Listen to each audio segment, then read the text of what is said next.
जय हिंद दोस्तों, दैनिक समसामयिकी से रिलेटेड टॉप 5 क्वेश्चन मैं आपके लिए कलेक्ट करके लाया हूं, प्लस स्टैटिक जीके के कुछ क्वेश्चन कलेक्ट करके लाया हूं जो आगे आने वाली आपकी परीक्षाओं के लिए बहुत ही महत्वपूर्ण साबित हो सकती हैं। तो चलिए शुरू करते हैं एक पॉजिटिव कोट के साथ। जंग में कागजी अफरातों से क्या होता है? जंग में कागजी अफरातों से क्या होता है? हिम्मतें लड़ती हैं। तादादों से क्या होता है?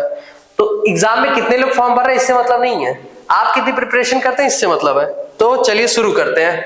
तो सबसे पहले हम देख लेते हैं 20 फरवरी को डे कौन सा था। तो 20 फरवरी को जैसे डे था विश्व चिंतन दिवस। विश्व चिंतन दिवस। विश्व चिंतन दिवस किन लोगों के द्वारा मनाया जाता है? तो विश्व चिंतन दिवस आप स्काउट गाइड के बारे में जानते होंगे, उनकी गाइड गर्ल्स। गाइड गर्ल्स एक साथ बोला ठीक नहीं है क्योंकि गाइड मतलब गर्ल्स ही होता है। गाइड गर्ल्स के द्वारा ये मनाया जाता है, उनको जागरूक किया जाता है ताकि वो भी समाज में अपना उतना ही बराबरी का योगदान दे सके जितना पुरुष योगदान देता है। क्योंकि पुरुष अकेले मेहनत करके इतने सालों से देश को आगे तो नहीं ले जा पाया, तो शायद पुरुष और स्त्री दोनों मिलकर अगर एक साथ मेहनत करें तो देश को बहुत आगे ले जा सकते हैं। तो इसलिए महिलाओं को आगे किया जा रहा है। अब देख लेते हैं कि कुछ फरवरी के महत्वपूर्ण डे कौन कौन से हैं। तो 2 फरवरी को मनाया गया था वर्ल्ड वेटलैंड डे, जिसको हिंदी में बोलते हैं विश्व आर्द्र भूमि दिवस। विश्व आर्द्र भूमि दिवस, ये रेलवे एनटीपीसी सीबीटी 1 में पूछा गया क्वेश्चन है। 4 फरवरी को कौन सा था? विश्व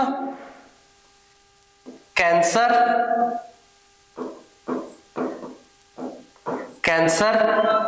दिवस। 10 फरवरी को क्या है? विश्व दलहन दिवस। विश्व दलहन दिवस। 13 फरवरी को क्या है? विश्व रेडियो। पुराने जमाने में रेडियो की बड़ी वैल्यू थी। विश्व रेडियो दिवस। 20 फरवरी को क्या था?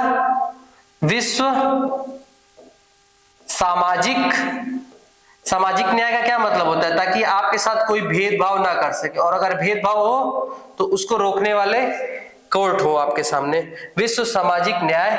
सामाजिक न्याय तभी मिलेगा जब भेदभाव बंद हो जाएगा। विश्व सामाजिक न्याय दिवस। 21 फरवरी को क्या था? अंतरराष्ट्रीय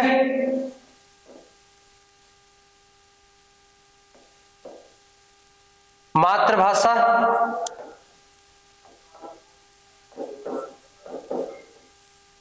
दिवस का फेस्टिवल हुआ। ठीक है, इसके बाद आता है पहला क्वेश्चन। हर क्वेश्चन को आप ध्यान से सुनिएगा, जो इंपॉर्टेंट पॉइंट लगेगा उसे नोट कर लीजिएगा। हाल ही में जारी सकल घरेलू जलवायु जोखिम रैंकिंग 2023। रैंकिंग वाले क्वेश्चन बहुत आते हैं, क्या कौन सी रैंकिंग है? सकल, मैं थोड़ी पेन इसको थोड़ी डार्क कर लेता हूं। सकल घरेलू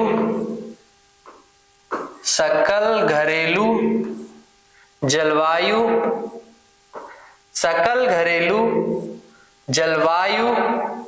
जोखिम सूचकांक 2023। यह सूचकांक किस बारे में बताता है? प्राकृतिक आपदाओं से। क्योंकि प्राकृतिक आपदाओं की जो आवृत्ति है, जो दर है, जैसे कि कुछ सालों पे जो प्राकृतिक आपदाएं आती थी वो एक ही साल में कई बार आने लगी हैं, तो उनकी दर में वृद्धि हो रही है। तो प्राकृतिक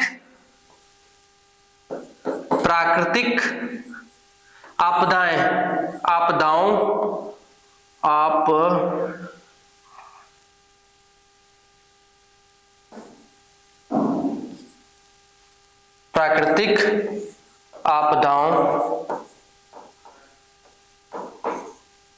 में वृद्धि। प्राकृतिक आपदाओं में वृद्धि हो रही है। प्राकृतिक आपदाएं क्या होती हैं? जैसे बाढ़, भूकंप, और प्राकृतिक आपदाएं क्या हो सकती हैं? सूखा और भी इसी तरह की प्राकृतिक जो आपदाएं प्रकृति खुद देती है उसे बोलते हैं प्राकृतिक आपदाएं। अब आगे क्वेश्चन पढ़ते हैं। भारत के कितने राज्य दुनिया के 50 सबसे अधिक जोखिम वाले राज्यों में शामिल किए गए हैं? यानी भारत अब टॉप दुनिया के सबसे खराब देशों में प्राकृतिक आपदाओं के मामले में आ गया है। तो अब टॉप 50 में से जो हमारे देश के राज्य हैं वो कितने राज्य हैं देखना है। कौन कितने राज्य हैं? ऑप्शन नंबर 1 है 7, 8, 9, 10। तो हमारे जो देश है इंडिया उसके कितने राज्य आते हैं? 9। उन 9 राज्य में कौन कौन से राज्य है? उसमें सबसे पहले जो है 22 नंबर पे 22 यानी 22वें नंबर पे जो आता है वो है बिहार, जो कि पूरे इंडिया में सबसे टॉप पे है बिहार। इसके बाद यूपी, फिर वेस्ट बंगाल, दिल्ली, जम्मू कश्मीर, लद्दाख में अभी फुंगसुक वांगडू जो है, सोनम वांगचुक जिनका असली नाम है सोनम वांगचुक, वो वहां पे अनशन किए हुए थे, आप लोगों ने देखा होगा। ये जो इंडेक्स है इसको जारी कौन करता है? इसको जारी करता है XDI। एक्स मीन्स ये क्या है? क्रॉस है, यानी क्रॉस डी से डिपेंडेंसी और आई से इनिशिएटिव। तो कभी कभी पूछ देता है कि ये रैंकिंग जारी कौन करता है, तो सकल घरेलू जलवायु जोखिम रैंकिंग जो जारी करता है वो करता है क्रॉस डिपेंडेंसी इनिशिएटिव। आप इसका स्क्रीनशॉट ले सकते हैं। और ये जो रिपोर्ट है, ये सकल घरेलू जलवायु जोखिम रैंकिंग 2023, इसकी जो रिपोर्ट है इसने बताया है कि 2050 तक जो 80% जिन देशों में आपदाएं आ रही होंगी उसमें से 3 देश का 80% योगदान होगा। वो 3 देश कौन है जो 80% योगदान देने जा रहे हैं? उनको देख लेते हैं। तो सबसे पहले है चाउमीन यानी चाइना, इसके बाद अमेरिका, और इसके बाद अपना प्यारा भारत। ठीक है, आगे देखते हैं। ये मिंट से न्यूज कवर की गई है। A total of 9 Indian state including Uttar Pradesh, Bihar, Maharashtra, Punjab, West Bengal, ढेर सारे।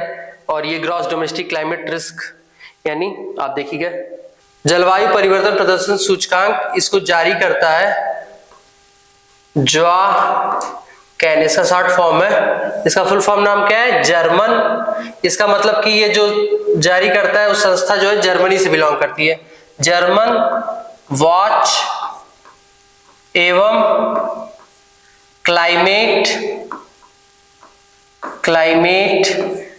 Action network.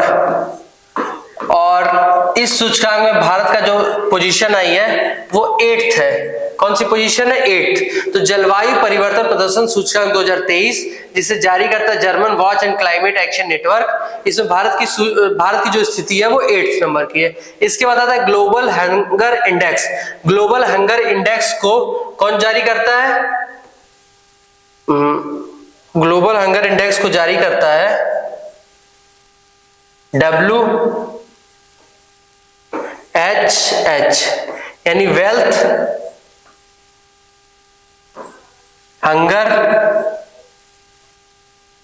हिल्फ, यानी कौन जारी करता है? Wealth hunger हिल्फ। और इसमें जो भारत की पोजीशन है वो है 107वीं। कौन सी पोजीशन है? 107वीं। यानी कि हम ग्लोबल हंगर इंडेक्स में भी बहुत अच्छा परफॉर्म नहीं कर रहे हैं। ठीक है, मानव विकास सूचकांक जिसे ह्यूमन डेवलपमेंट इंडेक्स भी कहते हैं, इसको जारी करता कौन है? UNDP। इसका फुल फॉर्म क्या होता है? यूनाइटेड, कभी कभी इसका सीधे सीधे फुल फॉर्म ही पूछ लेता है। इसका फुल फॉर्म होता है यूनाइटेड नेशनल डेवलपमेंट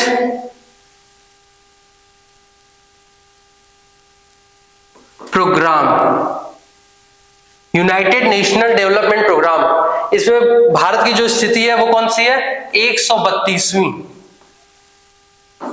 इसके बाद आता है हेनले पासपोर्ट इंडेक्स Q3। ये कौन सा टर्म है? Q3 का मतलब ये होता है कि जो हेनले पासपोर्ट इंडेक्स है वो पूरे साल में 4 बार रिपोर्ट निकालती है अपनी पासपोर्ट, किस देश का पासपोर्ट कितना पावरफुल है। तो इस बार जो Q3 नंबर की रैंकिंग थी, इसमें भारत की जो रैंकिंग है वो कितनी है, 87th, यानी 87वीं। इसको कौन जारी करता है, Henley and Partners, Henley and या एवं पार्टनर्स, हेनले एवं पार्टनर्स पर्यावरण प्रदर्शन सूचकांक, इसे कौन जारी करता है, WEF, इसका full form world economic forum. मैं इसको लिख देता हूं, वर्ल्ड इकोनॉमिक फोरम। और इसमें भारत की पोजीशन क्या है, 180th out of 180th। Full में से फुल नंबर नहीं, फुल में से सबसे निचले पायदान पे। पाकिस्तान, बांग्लादेश, इन सबों से भी बुरी कंडीशन। इसलिए भारत ने इस सूचकांक को ही कैंसिल कर दिया, नहीं हम नहीं मानते इसको, कोई दूसरा लेके आइए। विश्व प्रेस स्वतंत्रता सूचकांक, हमारी मीडिया देश में कितनी ना अच्छी है, कितना अच्छा कर रही है, ठीक है, कितने स्वतंत्र है वो, कितने खुले विचारों को रखते हैं, तो उसमें देख लेते हैं। इसके जारीकर्ता कौन है, जब अगर आपको कुछ आंसर आता है तो आप इसे बोला करिए। इसको बोलते हैं रिपोर्टर्स विदाउट बॉर्डर। किस देश की कंपनी है, फ्रांस। इसमें भारत की पोजीशन क्या है, 150 out of 199, sorry 150 out of 180, 150 out of 180। आगे देखते हैं, नेक्स्ट क्वेश्चन है, हाल ही में सुपोषित मां अभियान, क्या नाम है इसका, सुपोषित मां अभियान का उद्घाटन कोटा में ओम बिरला द्वारा किया गया। यह योजना किससे संबंधित है। ऑप्शन नंबर 1 है पौष्टिक भोजन, आय से, रोजगार से, शिक्षा से। ठीक है, तो अब देखिए सुपोषित मां अभियान, तो अभियान का नाम क्या है, मां अभियान। किस राज्य की है ये, राजस्थान। इसमें क्या होगा, मां और उसके बच्चे के पोषण की व्यवस्था होगी।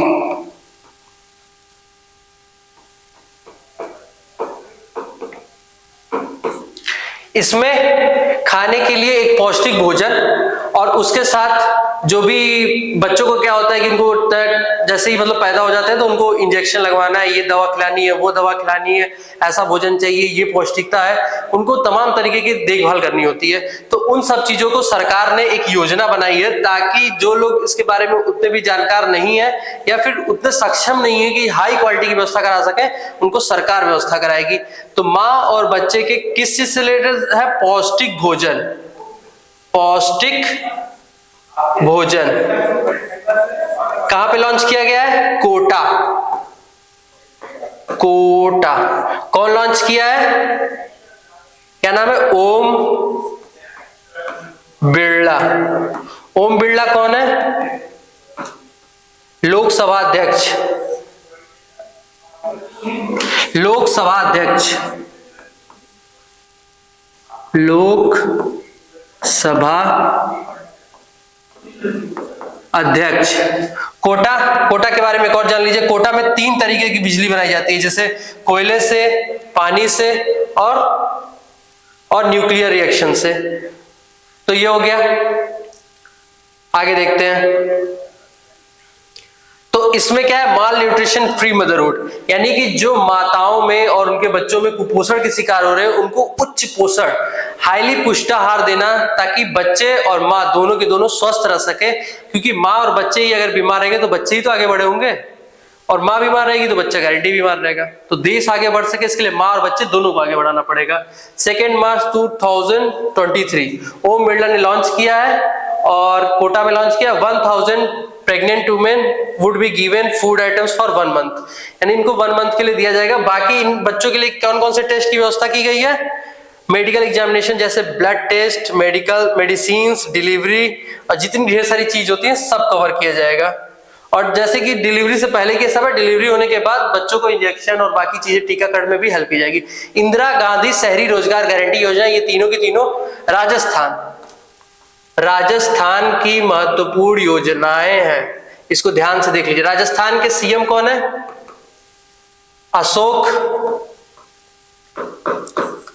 अशोक गहलोत, श्री अशोक गहलोत।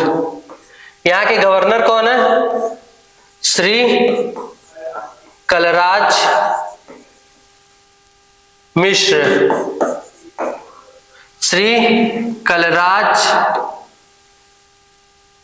मिश्र। यहां की राजधानी क्या है? राजधानी क्या है? जयपुर। पिंक सिटी किसे बोलते हैं? जयपुर। राजस्थान की सीमा किस निकटवर्ती देश से लगती है?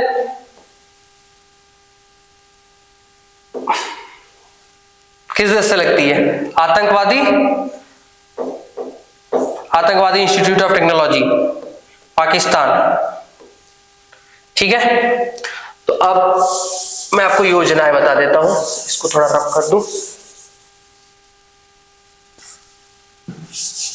ये सब बेसिक चीजें हैं।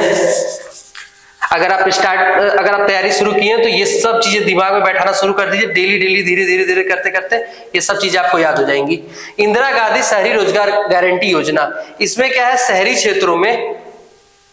क्षेत्रों में लोगों को रोजगार उपलब्ध कराया जाएगा। ओके। और बैक टू वर्क योजना, इसमें क्या है कि 15,000 महिलाओं को जो कि जॉब छोड़ चुकी हैं उन्हें फिर से जॉब दिलाई जाएगी। गवर्नमेंट या प्राइवेट? तो प्राइवेट जॉब दिलाई जाएगी। कितने वर्ष के अंदर? 3 वर्ष। टाइम पीरियड क्या है? 3 वर्ष। महिला निधि योजना, महिलाओं को निधि मतलब मनी मतलब लक्ष्मी जी। महिलाएं खुद लक्ष्मी है, उनको लक्ष्मी जी प्रोवाइड कराई जाएंगी ताकि वो अपना जीवन यापन के स्तर को बढ़ा सके, यानी वो नया रोजगार कर सके, स्टार्ट कर सके। हाल ही में आर.के. सिंह दुनिया के सबसे बड़े इलेक्ट्रिक शो 2023 इलेक्ट्राम 2023 से किस संस्करण का उद्घाटन किए हैं? तो पूरी दुनिया में सबसे ज्यादा बड़ा जो इलेक्ट्रिक शो हुआ है वो इंडिया में हुआ है। इंडिया के किस राज्य में हुआ है? उत्तर प्रदेश से किसमें? ग्रेटर नोएडा में हुआ है। और इस बार कौन सा संस्करण हुआ? 13वां, 14वां, 15वां, 16वां? तो 15वां। पिछले का आंसर नहीं बताया था क्या मैं? 1 मिनट। तो पौष्टिक भोजन से, इसका टिक कर लीजिएगा, आंसर सच बताना भूल गया था। तो क्या है इसमें? 15वां संस्करण लॉन्च किया गया है। 15th एडिशन कहां पे लॉन्च किया गया है? एनसीआर नोएडा में। एनसीआर मतलब national capital region. National capital कौन है? दिल्ली के पास के एरिया को बोलेंगे एनसीआर। ठीक है, ये बाईएनियल है। बाईएनियल मींस द्विवार्षिक, यानी हर 2 साल में ये एक बार होता है। अब तक जिस भी लेवल पे होता था, लेकिन अब तक ये विश्व का सबसे बड़ा है। इसमें लगभग 1000 इनोवेटिव इंडस्ट्रीज आएंगी जो हमारे यूपी को, अब यूपी बदल रहा है, तो यूपी को अगर डेवलप करना है तो सिंपली हमें ये सारी चीजें करनी पड़ेगी। सबसे बड़ा इलेक्ट्रिक शो है। और इस बार की इसकी थीम क्या है? इस बार इसकी थीम है री इमेजिंग एनर्जी। क्या इसकी थीम है? 1 मिनट, इसको मैं मिटा देता हूं। इस बार इसकी थीम क्या है? री इमेजिंग एनर्जी। ठीक है, तो इलेक्ट्राम का कौन सा संस्करण था? 15वां था। कहां हुआ है? उत्तर प्रदेश के नोएडा में। अब उत्तर प्रदेश के बारे में कुछ चीजें देख लेते हैं। उत्तर प्रदेश की राजधानी कौन सी है? लखनऊ।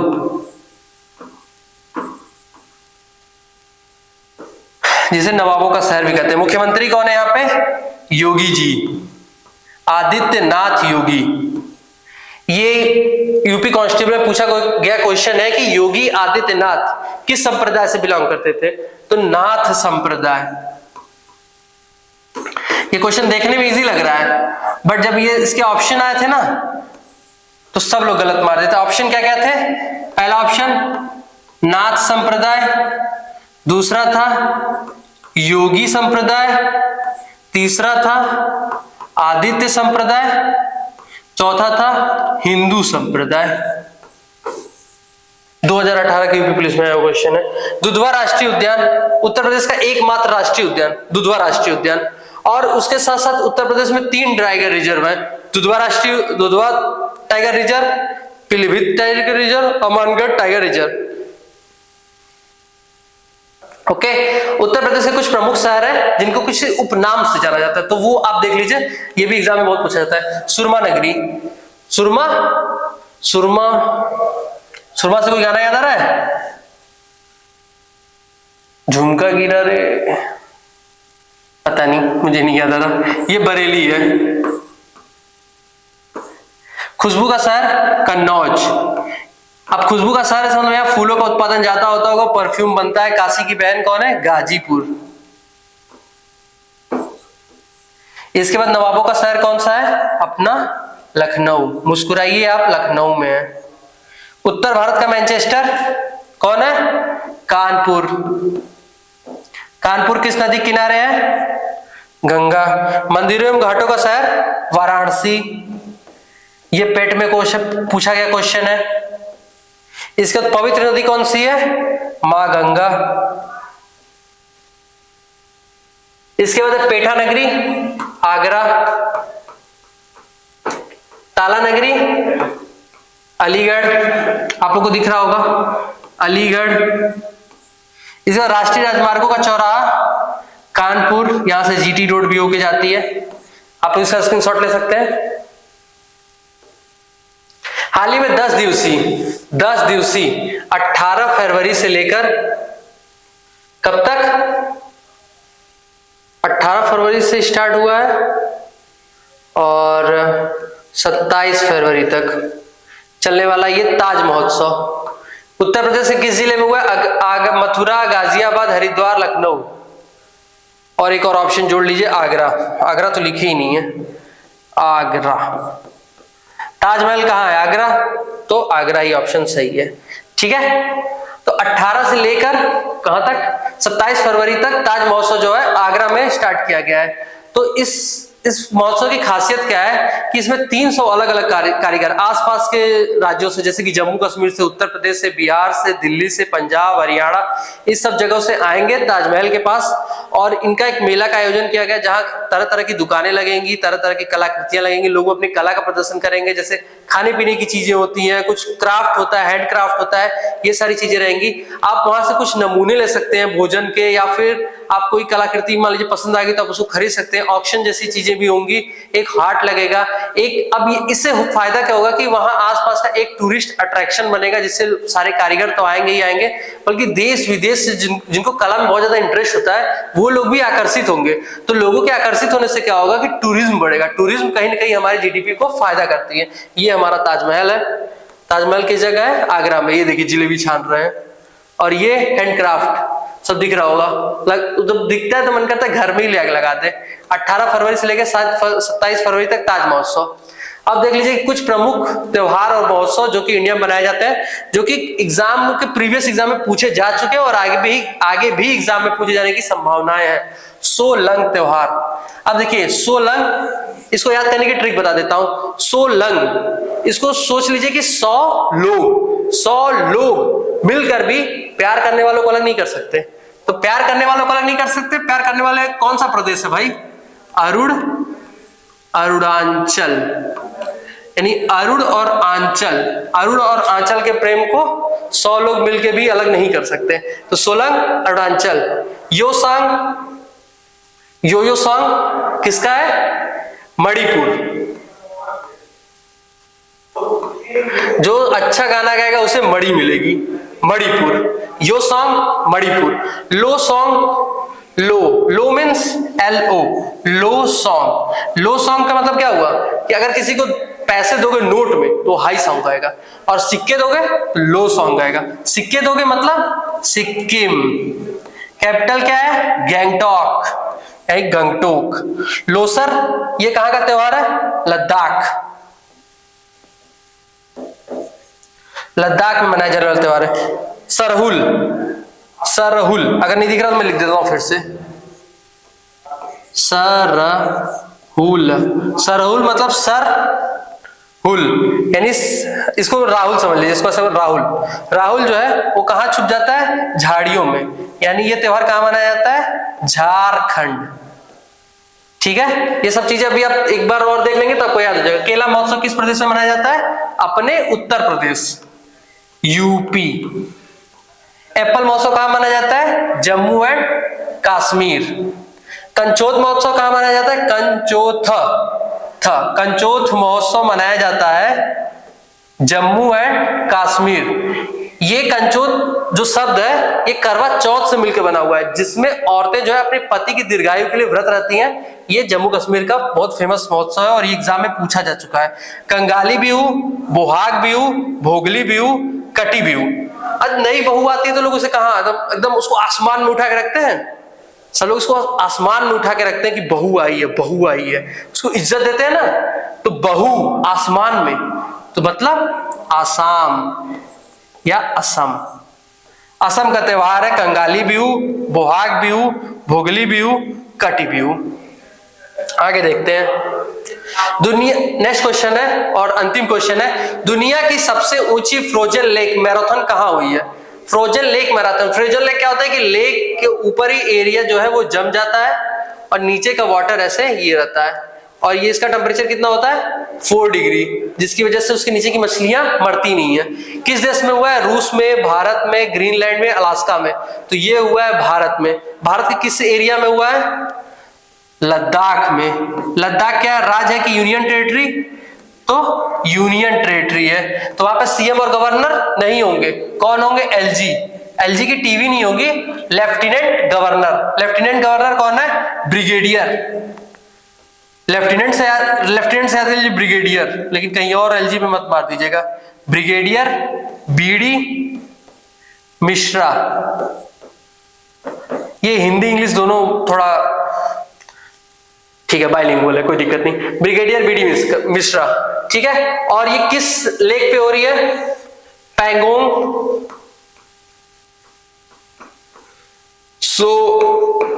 सो लेक।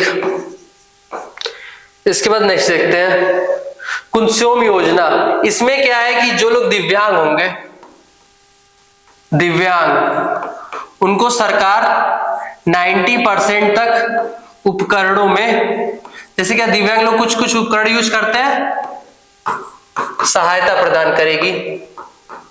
जैसे कुछ भी व्हील चेयर टाइप्स या कुछ भी, तो 90% तक उपकरणों में सहायता प्रदान करेगी। लेह की जो मतलब लद्दाख की जो राजधानी है वो कौन सी है? लेह। और कौन सी है? कारगिल। और इसमें कितने जिले हैं लद्दाख में? 2। लद्दाख का फॉर्मेशन कब हुआ है? 31 अक्टूबर 2019 में। कौन है यहाँ के lieutenant governor? Brigadier BD Mishra.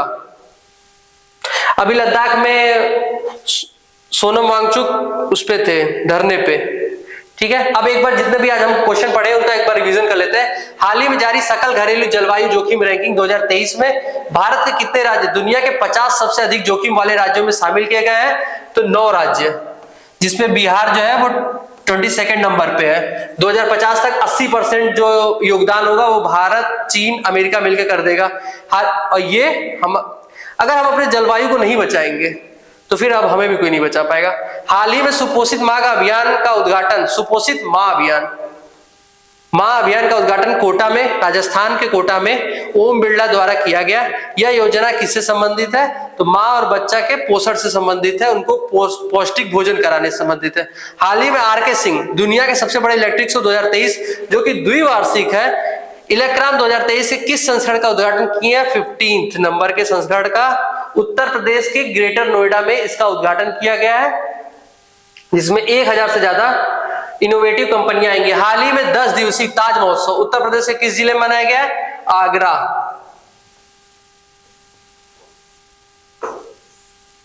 दुनिया की सबसे ऊंची फ्रोजन लेक मैराथन कहां हुई है? लद्दाख, पैंगोंग त्सो लेक में। और यह भी मैं उसको बताना भूल गया था कि दुनिया की जो सबसे ऊंची फ्रोजन लेक की मैराथन हुई है, इसको Guinness book of world record में, Guinness book of world record में भी इसका नाम दर्ज किया गया है। सब एक तो सबसे ऊंची है। इसके पास जो हमारा लद्दाख है, मैप तो नहीं लगाया हूं मैं, एक मिनट में यही बना देता हूं।